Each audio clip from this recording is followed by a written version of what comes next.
Good morning students. Today our subject is Hindi. Okay. आज हम लोग हिंदी में पाठ 4 को रीड करेंगे. इसका शीर्षक है ईदगाह. क्या है? ईदगाह. पहले शब्द ज्ञान. अल्लाह यानी ईश्वर. काफिला मतलब यात्रियों का दल. काफिला मतलब जिसमें बहुत सारे यात्री एक साथ कहीं जाते हैं. नमाज मुसलमानों की प्रार्थना. जब्त यानी सहन शक्ति, धीरज या धैर्य उसको बोल सकते हैं. ओके, तो हम लोग अब कहानी को स्टार्ट करते हैं. रमज़ान के पूरे 30 रोज़ों के बाद ईद आई है. रोज़ों यानी 30 दिन. रमज़ान के पूरे 30 रोज़ों के बाद ईद आई है. आज सूर्य कितना प्यारा लग रहा है, मानो सबको ईद की बधाई दे रहा हो.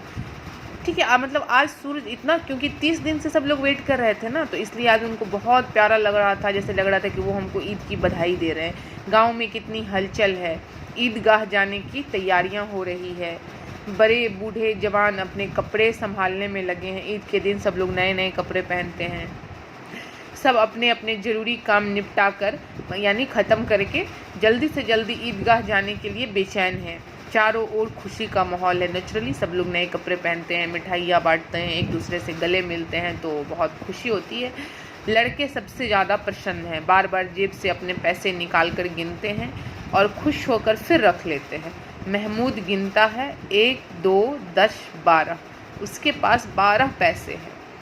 मेशीन के पास 50 पैसे हैं. इन अनगिनत पैसों से अनगिनत चीज़ें लाएंगे. मिठाइयाँ, खिलौने, पतंग और न जाने क्या क्या. बच्चों में तो होती है बहुत सारी चीज़ों की ललक कि मुझे ये ख़रीदना है, मुझे वो ख़रीदना है.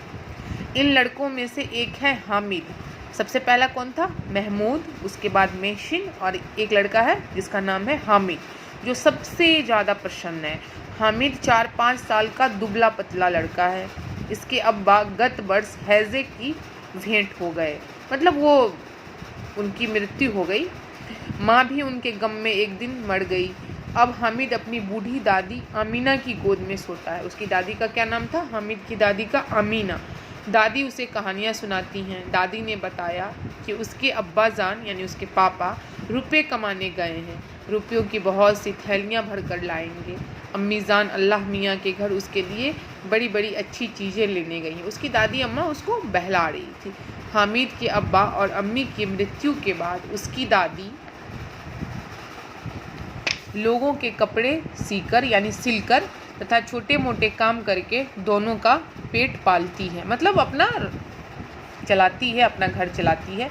आज ईद है, सब खुशियां मना रहे हैं, लेकिन हामिद की दादी अमीना के पास केवल 2 आने हैं. 2 आने मतलब स्टूडेंट्स बहुत कम पैसे होते हैं. इनमें से 3 पैसे उसने हामिद को दे दिए हैं और 9 पैसे उसके पास हैं. इनमें ईद का त्यौहार कैसे मनेगा? त्यौहार में तो बहुत सारी नई कपड़े, नए मिठाइयाँ, बहुत सारी चीज़ों की ज़रूरत होती है. कैसे सेवइयाँ बनेंगी? ईद का स्टूडेंट्स, ईद का जो सबसे मेन उसका जो रेसिपी होता है, जो सबसे उसका मेन मिठाई होता है, वो कौन सी होती है? सेवइयाँ.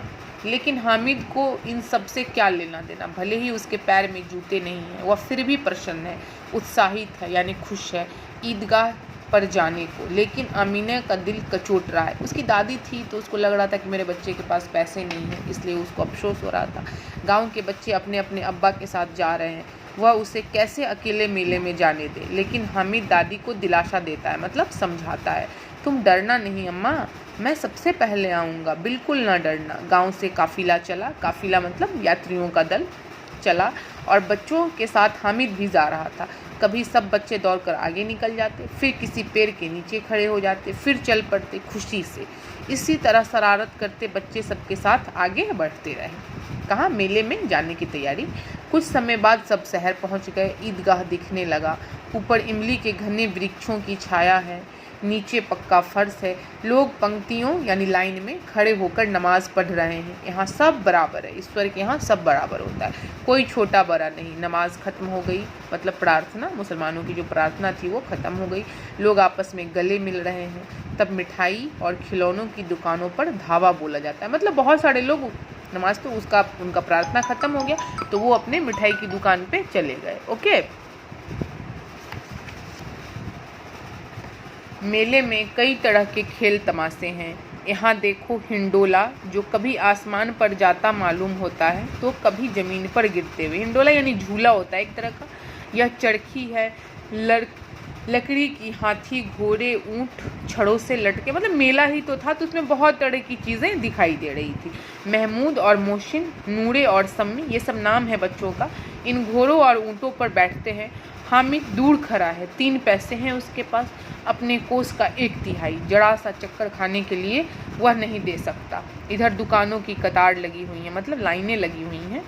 मिठाइयाँ हैं, चाट, पकौड़े व खिलौनों की दुकानें हैं। तरह तरह के खिलौने हैं, सिपाही और गुजरिया, राजा और वकील, भिश्ती, धोबिन और साधु, ये सारा आइटम्स है खिलौने का। ओके, वाह कितने सुंदर खिलौने हैं। ऐसा प्रतीत होता है मानो अब बोलना ही चाहते हो। मतलब कि खिलौना जो था बहुत सुंदर था, बहुत अच्छी थी। हामिद के पास कुल 3 पैसे हैं और खिलौने बहुत महंगे। इतने महंगे खिलौने वह कैसे ले? खिलौने कहीं हाथ से छूट जाए तो चूर चूर हो जाए, इन पर जरा पानी पड़े तो सारा रंग धुल जाए, क्योंकि मिट्टी का खिलौना था। ऐसे खिलौनों से लेकर वह क्या करेगा, किस काम के? महसिन, महमूद, नूरे और सम्मी अपने अपने खिलौनों की तारीफ करते हैं। हामिद खिलौनों की निंदा करता है, मिट्टी के ही तो हैं, गिरे तो चकनाचूर हो जाए यानी टूट जाए। लेकिन ललचाई हुई आंखों से खिलौने को देख रहा है और चाहता है कि काश जरा सी देर के लिए उन्हें हाथ में ले ले। उसके हाथ अनायास ही लपकते हैं, लेकिन लड़के इतने त्यागी नहीं होते, बच्चे तो बच्चे होते हैं। हामिद ललचाता रह जाता है, मतलब उसको भी लगता है कि काश मेरे पास भी खिलौने होते। खिलौनों के बाद मिठाइयाँ आती है, किसी ने रेवड़ियाँ ली हैं, किसी ने गुलाब जामुन, किसी ने सोहन हलवा, सब मज़े से खा रहे हैं। मिठाइयों के बाद कुछ दुकानें लोहे की चीज़ों की हैं। लड़कों के लिए यहाँ कोई आकर्षण नहीं। अब लोहे की चीज़ की दुकान में बच्चे क्या करेंगे? ये सब आगे बढ़ जाते हैं। हामिद लोहे की दुकान पर रुक जाता है। कई चिमटे रखे हुए थे। उसे ख्याल आया दादी के पास चिमटा नहीं है, तवे से रोटियां उतारती है तो हाथ जल जाता है। देखो कितना बच्चा था, वो अपनी दादी के बारे में सोचने लगा। अगर वो चिमटा ले जाकर दादी को दे दे तो वो कितनी प्रसन्न होंगी, फिर उनकी उंगलियां कभी नहीं जलेंगी, घर में एक काम की चीज़ हो जाएगी। खिलौने से क्या लाभ? वाह कितना सुंदर बच्चा था। व्यर्थ में पैसे खराब होते हैं, कुछ ही समय की तो खुशी होती है, फिर तो खिलौनों को कोई आंख उठाकर भी नहीं देखता।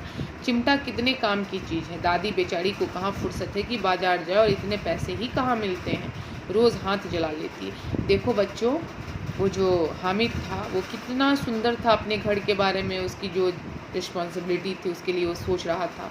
बाकी बच्चे ने खिलौने खरीदे, किसी ने मिठाइयाँ खरीदी, लेकिन हामिद ने क्या खरीदा? अपनी दादी के लिए चिमटा, क्योंकि उसे इस बात का ख्याल था कि उसकी दादी जो उसके लिए रोटी बनाती है उसमें उसकी उंगलियां जल जाती है। ये होता है अपने बड़ों के प्रति प्यार और स्नेह। चलिए स्टोरी। यह सोचते सोचते हामिद ने मोल भाव करके 6 पैसे का चिमटा 3 पैसे में ही खरीद लिया।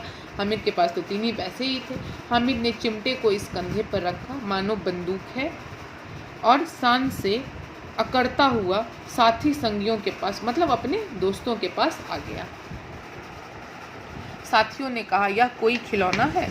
हामिद बोला, खिलौना क्यों नहीं है? अभी कंधे पर रखा तो बंदूक हो गई, हाथ में ले लिया तो फकीरों का चिमटा हो गया। इसे बजाया भी जा सकता है, और सबसे बड़ी बात यह कि मेरी दादी की उंगलियां नहीं जलेंगी और मुझे दुआएं भी मिलेंगी, आशीर्वाद। तुम्हारे खिलौने को देखकर कौन तुम्हें दुआएं देगा? इसी तरह हंसते बोलते चिढ़ाते हुए अपने गाँव लौट आए। आमीन हामिदा की आवाज़ सुनते ही दौड़ी और उसके गोद में उठाकर प्यार करने लगी। सहसा उसके हाथ से चिमटा देखकर वह चौंकी। यह चिमटा कहाँ से ले आया? मैंने मोल लिया है, मोल यानी खरीदा है।